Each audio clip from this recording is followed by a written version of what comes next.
Sallu ala Nabi Muhammad. Saya hanya ingin mengingatkan satu hadis saja.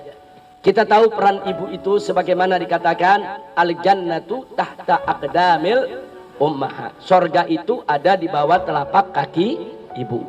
Nah, saya berharap kalau kita membaca hadis ini, Bu, kita harus pahami dari dua sisi. Pertama sisi hak, kedua sisi kewajiban. Jangan sampai ibu-ibu kalau baca hadis ini hanya terobsesi dengan haknya saja.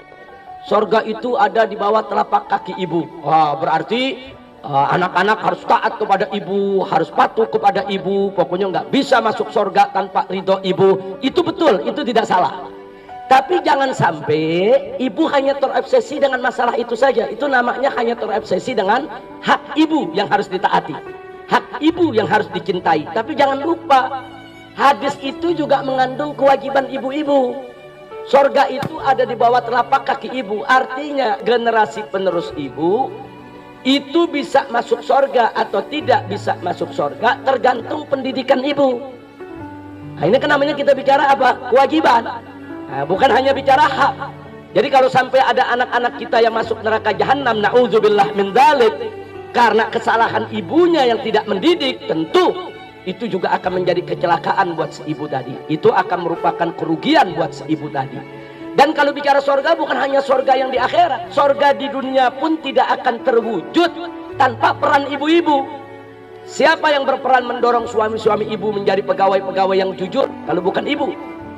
Siapa yang mendorong anak-anak ibu ini untuk menjadi pemimpin-pemimpin yang baik di masa depan kalau bukan ibu? Sebaliknya, berapa banyak laki-laki yang menjadi pegawai akhirnya terpaksa korupsi justru gara-gara dorongan ibu.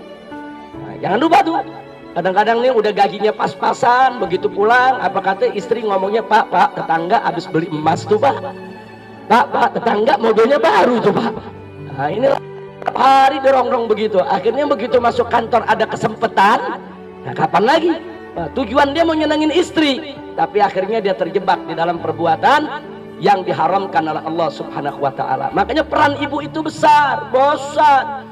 Peran ibu itu besar. Bagaimana ibu mendorong suami ibu menjadi pegawai yang jujur atau sebaliknya? Bagaimana ibu mendidik anak-anak ibu menjadi calon pemimpin yang baik atau sebaliknya? Nah, mudah-mudahan dengan bimbingan ibu-ibu yang ada di sini, anak-anak ibu ke depan akan menjadi manusia-manusia sholihin dan solehat yang akan berguna untuk keluarga, masyarakat, bangsa, dan negara. Dan mudah-mudahan suami-suami ibu juga menjadi pekerja-pekerja keras yang rajin dan jujur, serta nafkah yang didapatkannya berkah. Dan mudah-mudahan keluarga ibu semua senantiasa harmonis, dibukakan segala kemudahan oleh Allah Subhanahu wa taala. Amin ya rabbal alamin.